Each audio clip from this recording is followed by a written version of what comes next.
nangyari kay Juliana, ikinalungkot na marami. Si Juliana Segovia ay hindi na bago sa publiko. Kilala siya bilang komedyante at performer na kayang magpatawa at pagbigay ng saya sa kahit anong entablado, na nagsilbing inspirasyon sa LGBTQ+ community. Kaya nga patunay na may puwang ang lahat sa mundo ng entertainment, anuman ang kanilang pinagmulan. Nakilala siya lalo na mapasali sa segment na Q&A ng It's Showtime. Sa pamamagitan ng kanyang witty na banat, mabilis sa pagpapatawa at natural na karisma, agad siyang naging crowd favorite. Hindi nagtagal, itinangal siyang grand winner ng nasabing segment. Simula noon, dumami ang kanyang mga tagahanga at mas nakilala siya bilang simbolo ng tapang at good vibes sa telebisyon at comedy bars.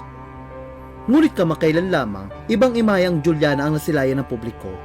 Malayo sa kanyang karaniwang masayahin at palatawang pagkatao sa entablado.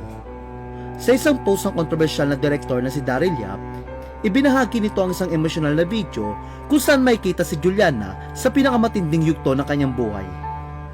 Sa nasabing clip, nakahiga siya sa isang ospital at halatang mahina ang katawan. Ang kanyang boses ay garalgal, ramdam ang bigat ng takot at pangamba. Hindi ang Juliana na handang magpatawa ang nakita, kundi isang taong umaharap sa sariling laban. Maririnig siyang mismo nagsusumamo, halos nagmamakaawa, na para bang humihingi ng katiyakan at pag-asa sa gitna ng kanyang pinagdaraanan. Direk, natatakot ako, Direk.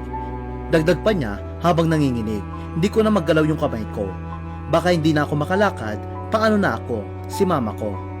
Sinikap siyang palakasin ng loob ni Daryl. Okay lang yan, ibig sabihin nun, lalaban ka, malalagpasan mo yan. Dito ibinunyag ni Daryl Yap na si Juliana ay na-stroke noong 2024. Ang dating palatawa sa entablado, ngayon humaharap sa isang pinakamalaking laban ng kanyang buhay. Maraming netizen ang laluha at agad nagpaabot ng panalangin para sa kanyang paggaling. Isang taon matapos ang insidente, ibinahagi ni Daryl Yap na lubusan ang nakarecover si Juliana Segovia.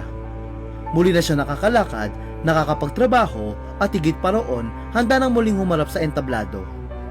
Hindi lang bilang komedyante kundi bilang opisyal na kandidata sa Miss Mandirigma Philippines 2025. Mula sa ospital hanggang sa pageant stage, ang kanyang pagbabalik ay tinuturing na isang malaking inspirasyon. Sa social media, bumuhos ang suporta at pagbati mula sa netizen.